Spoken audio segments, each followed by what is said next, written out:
మీ మోకాల నొప్పులకు ఎటువంటి సర్జరీ లేకుండా ఎపియాన్ పెయిన్ క్లినిక్ అందిస్తున్న అత్యాధునిక చికిత్స.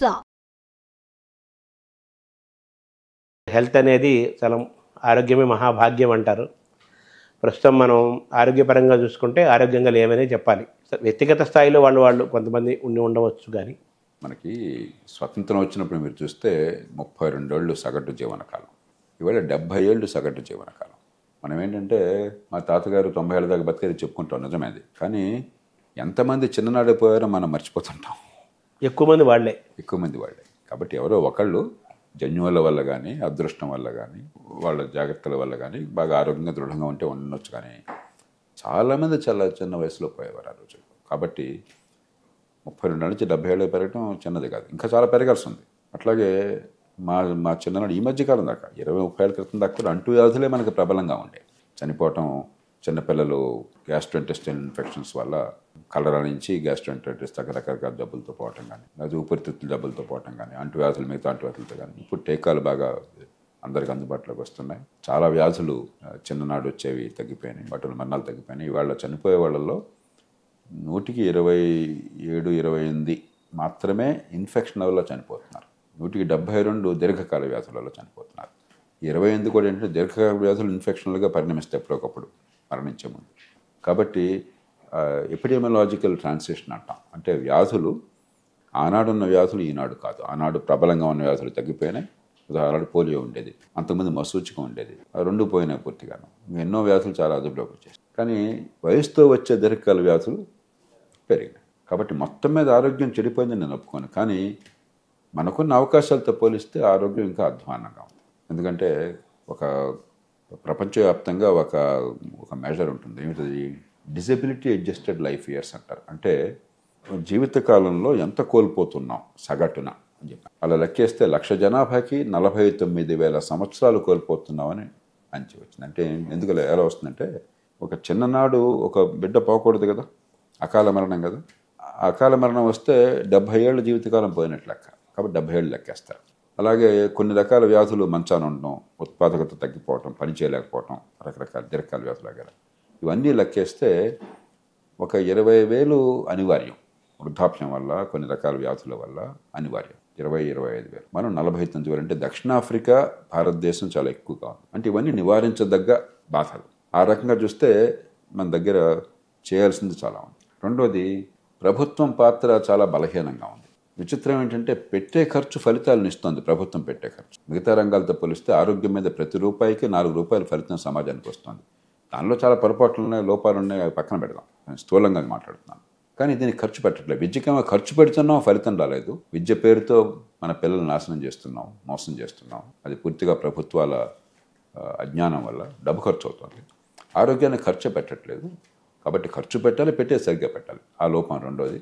మూడోది, మన చేతుల్లో ఉంది. ఆరోగ్యం అంతా ప్రభుత్వం చేతుల్లో గదిగా ఉంది, మన చేతుల్లో ఉంది. ఇప్పుడు తల్లిదండ్రుల నుంచి మంచిగా జన్యువులు పొంది అదృష్టం ఉన్న వాళ్ళు ఉంటారు. కానీ మన వ్యాయామం, మన ఆహారం, మన నిద్ర, మరి మనకి మానసికమైన ఒత్తిడి లేకుండా పని ఉల్లాసంగా చేసే అలవాటు, ఈ 4-5 అంశాలు చాలా కీలకమైనవి మన ఆరోగ్యానికి. అది మన చేతనంతా ప్రయత్నం చేయకపోవడం. నాలుగోది, కాలుష్యం పెరిగిపోవడం. అది వాతావరణ కాలుష్యం కావచ్చు, ఆహారంలో కాలుష్యం కావచ్చు, విష పదార్థం తెలియకుండా మనం చేరడం. ఉదాహరణకు వ్యవసాయంలో రకరకాల వాడుతున్నాము, ఆ రెసిడ్యూస్ అన్నీ మనం తినేస్తున్నాము. సో ఈ కల్తీలు, ఈ కాలుష్యం. కాబట్టి ఈ 4 సమస్యల్ని పద్ధతి ప్రకారం మనం ఎదుర్కొన్నట్లయితే మనకు అవకాశాలు కూడా అద్భుతంగా ఉన్నాయి. అతి తక్కువ ఖర్చుతో మంచి ఆరోగ్యాన్ని ఇచ్చే అవకాశం, చాలా అరుదైన అవకాశం భారతదేశంలో. దాన్ని మనం ఉపయోగించుకోవాలి. మామూలుగా మనం మందులు వాడుతూ బయోకెమికల్గా మేనేజ్ చేసుకుంటూ లైఫ్ స్పాన్, ఎక్స్పెక్టెన్సీ పెరగటం అనే దాన్ని మనం ఎలా చూడాలి? అసలు ఇటువంటివి ఏం వాడకుండా పూర్తిగా ఆరోగ్యంగా ఉండే పరిస్థితి ఉండదా? ఆ స్థాయికి మనం ఎదగలేదు. కొంతమంది చెప్తారు, నేను జీవితంలో మాత్ర వేసుకోలేదండి, మందు వేసుకోలేదండి అని చెప్పాను. వారు అదృష్టవంతులు, మంచిదే. అనవసరంగా మందులు వాడకూడదు. ఎందుకంటే మాకు ఈ మందుల శాస్త్రం, ఫార్మకాలజీ అంటాం, దానిలో ఒక డిక్టమ్ మాకు ఉండేది, there is nothing like a poison, it's only the dose. విషం అనేది లేదు, ఏదన్నా కూడా ఆ డోస్ని బట్టి ఉంటుంది. రెండోది, ఈ మందులన్నీ సముద్రంలో పడేస్తే మనుషులు బాగుపడతారు, చేపలు చచ్చిపోతాయని కూడా ఒక ఆయన జోక్ చేశాడు. అతిశయోక్తి అయినా కూడా అధికంగా అనవసరంగా మందులు వేసుకోకూడదు. కానీ అసలు మందులు వేసుకోకుండా ఉండటం గొప్ప అనుకోవటం పొరపాటు. ఎందుకంటే మందులు పరిమితంగా శాస్త్రీయంగా వాడితే ఒకటి బాధ నుంచి విముక్తి కలుగుతుంది, రెండు జబ్బుల్ని, ఉదాహరణకి టైఫాయిడ్ వచ్చింది, మందులు లేకుండా ఉండాలంటే మూర్ఖత్వం అవుతుంది. టైఫాయిడ్ వచ్చి మందులు లేకుండా ఉంటే కొన్ని సందర్భాల్లో పేగులు చిల్లు పడుతుంది, పెర్ఫరేషన్ వస్తుంది, మనిషి చచ్చిపోతుంది. కాబట్టి అనవసరంగా మందులు వాడడం, ప్రతిదానికి మందులు వాడడం, చిన్న నొప్పికి అదే పనిగా ఈ పెయిన్ కిల్లర్స్ వాడడం ఇది తప్పు. కానీ అసలు మందులే వాడను నేను అని చెప్పన్నది సరైనది కాదు. ఆధునిక వైద్యంలో అద్భుతమైనటువంటివి ఉన్నాయి. దాన్ని సరైన రీతిలో శాస్త్రీయంగా పరిమితమైన మోతాదులో అవసరాన్ని బట్టి వాడినట్టయితే ఖచ్చితంగా జీవితంలో ఆనందం కలుగుతుంది. దేశాల్లో కంపేర్ చేసుకుంటే మనం హెల్త్ కేర్లో మన భారతదేశం ఎక్కడుంది, మన రాష్ట్రాలు ఎక్కడ ఉన్నాయి సార్, తెలుగు రాష్ట్రాలు? ప్రభుత్వం ఇప్పటి వరకు చాలా అధ్వాన్నంగా ఉంది. ఎందుకంటే మొత్తం ఆ జాతీయ ఉత్పత్తిలో, జాతీయ ఆదాయంలో ఎంత శాతం ప్రభుత్వం ఖర్చు పెడుతుంది అనేది ఒక అంకె మనకి ప్రమాణం. అమెరికా లాంటి దేశంలో 9-10% ప్రభుత్వం నుంచి ఖర్చు అవుతుంది. దాదాపు అంతే మొత్తం సొంత ప్రైవేట్ ఇన్సూరెన్స్, హెల్త్ ఇన్సూరెన్స్ ఉంటుంది. బ్రిటన్లో దాదాపు 100-95% ప్రభుత్వమే ఖర్చు పెట్టింది, 105% ప్రైవేట్గా ఉంటుంది. బ్రిటన్లో 9-10% జాతీయ ఆదాయంలో ఖర్చు పెడుతున్నారు. ఇలా పాశ్చాత్య దేశాలు చాలా మేరకు 8-9-10% ఖర్చు పెడుతున్నారు ప్రభుత్వం పెట్టే ఖర్చు. చైనా దాదాపు 3.5-4% ఖర్చు పెడతాం. సింగపూర్ 3-3.5% ఖర్చు పెడతాం ప్రభుత్వం నుంచి. సింగపూర్లో ప్రైవేట్ రంగం నుంచి వ్యక్తులు వివిధ రూపాల్లో వాళ్ళకు 3-3.5%. మనం ప్రభుత్వం పెట్టే ఖర్చు భారతదేశంలో 1%, 1.1, 1.2 ఆ మధ్యలో ఉంటుంది. 1 ఇంత తక్కువ ప్రపంచంలో దాదాపు ఏ ఎన్నదగ్గ దేశంలోనూ లేదు ప్రభుత్వం పెట్టే ఖర్చు. కానీ ఈ పెట్టే ఖర్చు వల్ల ఫలితాలు వస్తున్నాయి, చాలా లోపాలు ఉన్నప్పటికీ కూడా. కానీ ఖచ్చితంగా ప్రభుత్వం గణనీయంగా దీన్ని పెంచాలి. 10%కి మనం వెళ్ళలేం, అవసరం కూడా లేదు. ఈ 1%ని కనీసం 2% చేస్తే, నా మటుకునే 40 ఏళ్ళ నుంచి ఉంటున్నారు 2% చేద్దాం, 3% చేద్దామని. జాతీయ సలహా మండలిలో నేను సభ్యుడిని యూపీఏ ప్రభుత్వంలో. వారు 2-3% దాకా తీసుకెళ్దామన్నారు. ఆ 1% అప్పటికి ఉంది, ఇప్పటికీ ఉంది, పెరగట్లేదు ఇన్నేళ్ల నుంచి. ఎందుకంటే జాతీయ ఆదాయం పెరుగుతుంది కాబట్టి 1% మొత్తమే డబ్బు ఖర్చు పెరగచ్చు. కానీ జాతీయ సంపదలో వాటాగా 1% మనం దాటలా, 1.1% దాటలా. కొన్ని ప్రయత్నాలు చేస్తున్నారు. ఆరోగ్యశ్రీ, అలాగే ప్రధానమంత్రి ఆయుష్మాన్ భారత్, ఇలాంటివన్నీ మన ఆరోగ్యశ్రీ నమూనాతో వచ్చింది. దానివల్ల ఎంతో కొంత మేలు జరుగుతుంది. కానీ ఆ మేలు పరిమితమైనది. ఏమవుతుంది, ఆరోగ్యం బాగుపట్ల ఆరోగ్యశ్రీ వల్ల. కాకపోతే పేదల మీద పడే భారం ప్రభుత్వం భరిస్తుంది, అది మంచిదే, ఆర్థిక భారం వాళ్ళకు లేకుండా ఉంటుంది. కానీ ఆరోగ్యం బాగుపడకుండా ఉంటే ఉపయోగం ఏంటి? గతానికి ఇప్పటికీ ఆరోగ్యంలో తేడా ఏమీ లేకపోతే ఖర్చు మాత్రం నా బదులు ఇంకోటి భరిస్తుంటే ఇంకా మౌలికమైన ఏర్పాటు చేయాలి. ఆ ఆలోచన దేశంలో సరిగ్గా జరగడం. కాబట్టి మనకి ఒకటి వ్యాధి నివారణ ఎట్లాగా, 2 తొలి దశలో గుర్తించి అప్పటి నుంచి అందులో దీర్ఘకాల వ్యాధులు వస్తున్నప్పుడు డయాబెటీస్ ఉన్నది, మధుమేహం ఉన్నది, రక్తపోటు ఉన్నది, మరో జబ్బు ఉన్నది. ఇవన్నీ ఒక్కరోజు వచ్చి మందిస్తే పోయేవి కాదు, ఒకసారి వచ్చాక దీర్ఘకాలం.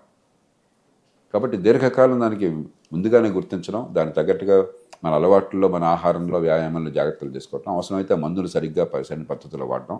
ఇది లేకపోతే కాలక్రమేణా ఇవి తీవ్రమైన వ్యాధులకి దారితీసి, ప్రాణాపాయానికి దారితీసి ఖర్చు పెరుగుతుంది, ప్రాణాలు పోతే లేకపోతే ఆరోగ్యం దెబ్బతింటుంది. కాబట్టి అది ఊరికి ఆసుపత్రిలో పెద్ద మనం ఆపరేషన్ చేస్తే సరిపోయేది కాదు, ఆరోగ్యశ్రీ టైప్ ఉపయోగం లేదు, సరిపోదు. అంచేత మనకి మూడోది ఏమవుతుంది, ప్రతి చిన్న జబ్బు కూడా మీకు ఎప్పుడైతే సరిగ్గా ప్రాథమిక ఆరోగ్యాన్ని చూసేటువంటి వ్యవస్థ లేదో, మీరు ఒకసారి మరి గాంధీ హాస్పిటల్కో లేదా ఉస్మానియా హాస్పిటల్లో మొత్తం అన్నీ కలిపితే రోజుకు 10,000 మంది అవుట్ పేషెంట్లు వస్తారు. గాంధీ హాస్పిటల్ కనీసం 6-7 మంది వస్తారు ఉస్మానియాలో. గాంధీలో రోజుకు 4,000 మంది వస్తారు. All India institute medical sciences ఢిల్లీలో రోజుకి 10,000 మంది వస్తారు. ప్రపంచంలో 10,000 మంది అవుట్ పేషెంట్లు వచ్చేది హాస్పిటల్ ఇంకోటి లేదు.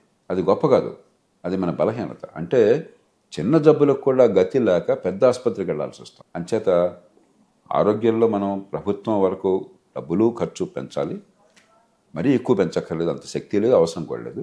కానీ పెట్టే తీరు కూడా మార్చాలి.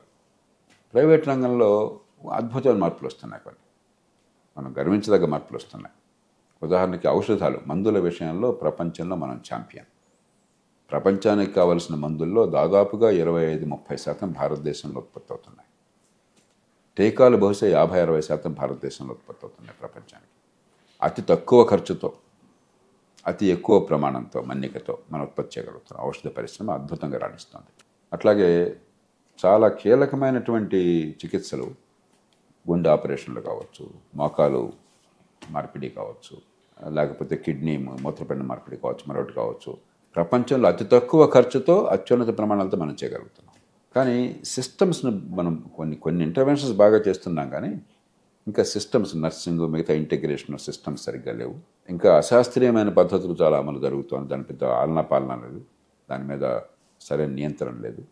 సరే, ఖర్చు భరించలేని పరిస్థితి వస్తుంది. ఎందుకంటే డిమాండ్ ఉంది కదా అని చెప్పని కోట్ల రూపాయలతో ఆసుపత్రులు పెడుతున్నారు. ఒక ఆసుపత్రి, ప్రైవేట్ ఆసుపత్రి మంచి ప్రమాణాలది తృతీయ స్థాయిలో టెర్షరీ కేర్ హాస్పిటల్ పెట్టాలంటే ఒక్కొక్క బెడ్కి సగటున 1 కోటి నుంచి 2 కోట్ల రూపాయలు అవుతుంది ఒక్క బెడ్కి. బెడ్ అంటే మంచం వేయటం కాదు, మొత్తం ఇన్ఫ్రాస్ట్రక్చర్. మొత్తం ఇన్ఫ్రాస్ట్రక్చర్. ఇప్పుడు ఆసుపత్రి భవనం కావచ్చు, సదుపాయాలు కావచ్చు, ఎక్విప్మెంటు ఒక ఎంఆర్ఐఏ ఆ టెస్ట్ల లెవెల్ని బట్టి $1 మిలియన్ దగ్గర నుంచి $3 మిలియన్ దాకా. $1 మిలియన్ అంటే 8 కోట్లు, 8.5 కోట్లు ఇవాళ.